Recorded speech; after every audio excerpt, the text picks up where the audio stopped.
Pemirsa, pihak kepolisian bersama instansi terkait mempersiapkan pengamanan perayaan Natal dan Tahun Baru Nataru. Polres kawasan Bandara I Gusti Ngurah Rai telah mengambil langkah-langkah antisipasi terhadap potensi kerawanan yang akan terjadi. Salah satunya kasus COVID-19 di Singapura dan Malaysia yang mengalami lonjakan.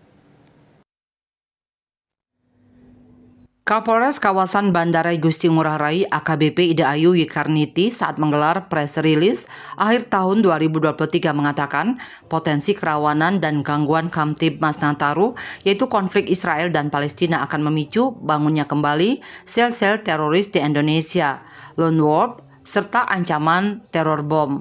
Bali hingga saat ini sebagai tujuan destinasi wisata nasional maupun internasional sehingga meningkatnya perlintasan orang dan barang menjelang Nataru. Kondisi ini berdampak pada kerawanan penyelundupan narkoba, kejahatan konvensional, dan transnasional. Meningkatnya kasus COVID-19 di Singapura dan Malaysia, sedangkan sekitar 31 flight tiba setiap hari di bandara akan berdampak ke Bali. Membludaknya kehadiran jemaat di gereja pada saat Natal rawan terhadap ancaman teror, kejahatan konvensional, euforia berlebihan wisatawan yang tiba di Bali, penumpang yang terlalu banyak minum minuman alkohol sebelum naik pesawat, perkelahian, penganiayaan, perubahan jadwal penerbangan, ketinggalan pesawat delay, yang memicu adanya protes dan perkelahian. Sementara untuk jumlah penumpang di Bandara I Gusti Ngurah Rai dari Januari hingga November 2023 sebanyak 19.492.983 orang. Diprediksi periode Nataru sebanyak 1,2 juta dan sampai akhir tahun 2023 sekitar 20 juta orang.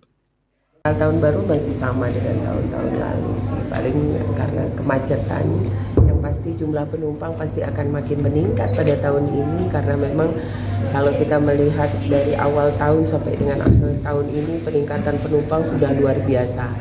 Sampai November saja sudah mencapai 19 juta lebih. Nah, itu potensi kerawanan yang pertama adalah macet sudah pasti. Yang kedua, yang sering kali terjadi karena penumpangnya begitu banyak, ketukar bagasi atau ketinggalan bagasi dan seperti itu. Untuk pengamanan kita sudah siapkan nanti ada pos pelayanan terpadu. Nanti kita di situ akan bergabung dengan instansi terkait yang ada di bandara. Yang paling urgent adalah kita mengatasi kemacetan yang ada di jalan. Jadi saya akan menurunkan personil. Kita sudah membuat operasi lilin agung nanti khusus untuk Polres kawasan Bandara I Gusti Ngurah Rai melibatkan 55 orang nanti yang akan kita turunkan untuk melaksanakan pengamanan. Ditambahkan kasus tindak pidana menonjol yang terjadi selama 2023, yakni kasus pencurian dengan pemberatan curat 2 kasus, tindak pidana perdagangan orang TPPO 3 kasus, dan pembunuhan bayi sebanyak 1 kasus. Sedangkan kasus tindak pidana yang terjadi selama 2023 sebanyak 20 kasus dan 18 kasus berhasil diungkap tuntas. Sedangkan untuk narkotika diungkap 14 kasus dengan jumlah tersangka 17 orang. Barang bukti yang diamankan sabu-sabu 17,54 gram bruto, ganja 51,51 gram bruto, dan ganja cair 19,64 gram bruto. Raiswantara, Bali TV.